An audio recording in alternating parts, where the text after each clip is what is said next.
welcome back. I'm going to be teaching you how to make a super simple, easy French silk pie recipe. Super classic and a staple for the holiday season. This one is going to have a crust made from scratch, but if you're in a time crunch, you can always opt for an Oreo crust or a graham cracker crust. So I've got all my ingredients laid out here. Clearly I might need a little bit of assistance with some of the steps, but this recipe is so easy you could honestly probably do it with just one hand. For the sake of efficiency, we're not going to do that, and let's get right into it. So I've got my hands washed and my hair up and kitchen sanitized. Alright, so like I said, first we're going to be making our pie crust from scratch. So here on the table I've pre-measured for the sake of time, but we've got 1 1/4 cups of all-purpose flour. Then we've got about 2 tablespoons of our granulated sugar. We've got about a 1/4 teaspoon of salt, and then I've gone ahead and already cubed up our cold stick of butter. So that's about 1 cup of cold cubed unsalted butter. And then I've also got about 3 tablespoons of ice water. Like I said, if you're short on time, feel free to make a graham cracker crust or an Oreo crust, but making your own crust does provide the best flavor and texture in my opinion. I've gone ahead and I've added all of our dry ingredients into a bowl. We've got our flour, our sugar, our salt. The salt balances out the nice rich chocolate filling that we're going to have in our crust, and then the salt enhances the overall flavor. We also need salt for the development of gluten to make sure that our dough doesn't get too tough. So now I'm going to go ahead and add in our whole cubed butter. For this, if you have a pastry cutter, you can go ahead and use that. Otherwise, you can just use your fingers, and we're going to go ahead and mix the dough so that it's almost like crumbles. The key here is the cold butter, because when we add it in, we don't want it to be melted, because then when it bakes, the butter creates pockets, and then it creates that flaky texture that you have and see in a pie crust. So we want to use cold butter. So now our dough is very crumbly, our butter is incorporated, and we are going to slowly add your ice cold water. So we want it to be ice cold so that way we can keep the butter from melting before baking the dough.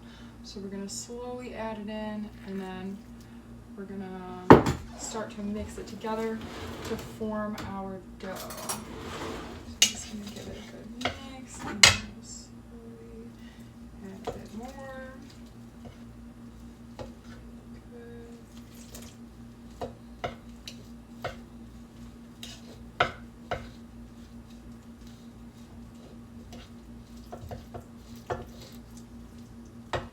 Alright, I've added all my ice cold water. Okay, so now we are going to be rolling out our dough, and then we're going to put it into our pie container so that way we can put it into the fridge for about 30 minutes. So here you can just see I have a little assistance for this step, but you won't need it because it's super easy. And we're just rolling out this pie crust nice and thin. Alright, so our dough has been placed into the pie tin, and we're going ahead and we're just cutting off any of the edges, and then we will pop it into the fridge to chill and set for about 30 minutes. In the meantime, we're going to go ahead and get all of our ingredients set up for our filling. So our pie crust chilled in the fridge for about 30 minutes, and we have preheated our oven to 375. So now we've got our parchment paper on the bottom, and we're going to blind bake this pie with the parchment paper for our first round of about 15 to 16 minutes to ensure that it gets golden brown. And then once we take it out after 15 to 16 minutes, we're going to take the parchment paper off, poke some holes in the bottom of this to help it finish off, and then we're going to put it back in for about 12 to 14 more minutes until the bottom is nice and brown.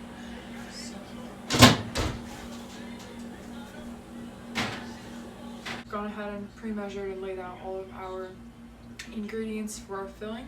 So we've got 1 1/4 cup of semi-sweet chocolate chips. We've got a 1/4 cup of unsweetened cocoa powder.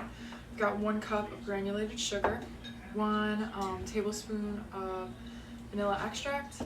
1 teaspoon of vanilla extract. We've got 4 room temperature eggs. We've got 1 1/4 cup of heavy whipping cream, and then we've got 3/4 cup of softened butter. So the first step that we're gonna do. We are going to put our heavy whipping cream into a bowl, and we're gonna go ahead and we're gonna take our hand mixer and we're gonna mix it until it forms some soft peaks. So that'll be about 4 minutes. I have gone ahead and I have whipped up our heavy whipping cream until it forms some pretty soft but firm peaks. I'm gonna go ahead and I'm gonna put this in the fridge. After I do that, I've placed my 1 1/4 cup of semi-sweet chocolate chips into a microwave safe bowl, and I'm gonna go ahead and start to melt these down in about 20-second increments. I'm gonna put it in for 20 seconds, give it a good stir, and repeat that process until these are fully melted down. We've melted down our chocolate completely. We're gonna go ahead and set that aside and leave it for the next step. So I've cracked our 4 room temperature eggs and put them in a bowl here. I'm gonna go ahead and add our cup of sugar. Okay, so we've got that all in there. And then I'm going to go ahead and whisk this together. And then once I've got it nice and combined, we're going to go ahead and put it over this simmering pot of water, which is on medium heat. Make sure that your bowl is heat safe. And then once I put it on top, you want to make sure that the bottom of the bowl does not come into contact with the water itself. We just want to use it as a double boiler. All right, so my eggs and my sugar mixture is combined. I'm gonna go ahead and I'm gonna put this over our simmering water, and I'm gonna stir this constantly for about 10 to 11 minutes. We wanna cook these eggs all the way through, but we wanna keep making sure that we're whisking it because we don't want our eggs to curdle. We've set our egg and sugar mixture to the side to cool for a bit, so now we're gonna add in our cooled, not hot, melted semi-sweet chocolate. And we're gonna add it in just a little bit at a time. Again, we want this chocolate to be relatively cooled because we don't want our eggs to curdle. So we're gonna mix it in a little bit at a time until you've added all your chocolate in. I have mixed in all of my melted chocolate, and I've also mixed in my cocoa powder. So this is all fully combined with the egg and sugar mixture that we had originally. So that is our chocolate part. Now we're going to go ahead and we're going to use our handheld mixer again, and we're going to mix the softened butter in a bowl by itself for about 1 to 2 minutes. Okay, so I went ahead, I whisked my butter mixture with our mixer, and then I added in our vanilla extract and whisked it for about 30 extra seconds. Now on low, we are going to slowly mix and then incorporate our chocolate, egg, sugar mixture to the butter.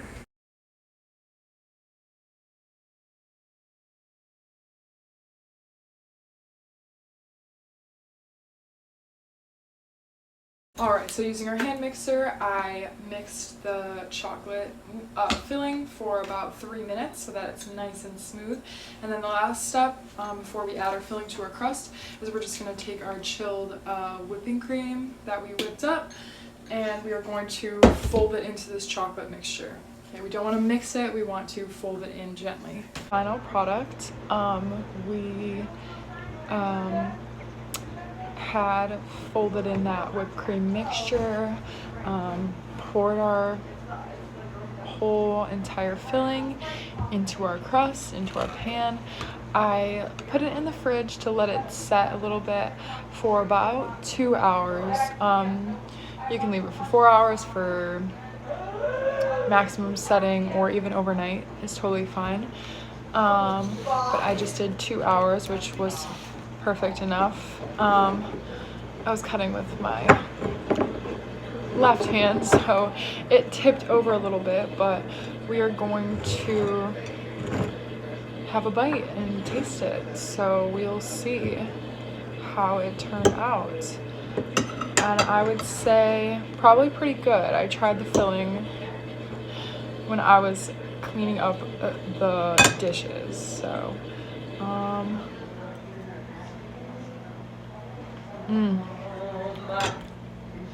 the crust is the perfect flakiness, and the filling itself is so rich and so chocolatey.